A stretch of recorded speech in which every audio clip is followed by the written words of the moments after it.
Do you want your artwork to have infinite styles? Whether it's from 2D to 3D or from soft to sci-fi, it can help you achieve it. Let's embark on a creative journey together. Firstly, open Google, search for Styler, and click on the styler.ai link. Click Sign Up, and you can directly register and log in using your Google email. Now, go to the homepage and click on New Project. Select the appropriate canvas size, click on Import Image to import the finished line drawing, adjust it to fit the canvas size. Click on Image to Image, choose your preferred style, and it will automatically add a prompt.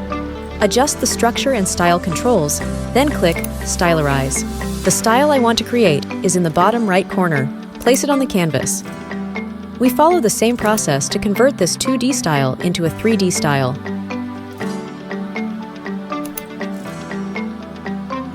Isn't it incredibly simple? This time, I used the original image for style transformation to see what different effects could be achieved.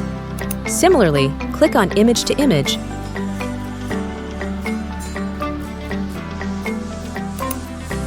choose a style, modify the prompt. The background in the bottom left corner holds a deeper meaning. Click on Place on Canvas. Finally, if you like it, click Export and choose between Upscale or Export All Layers. No matter if you're an artist or a designer, Styler AI can provide you with a constant stream of inspiration, allowing you to explore endless possibilities.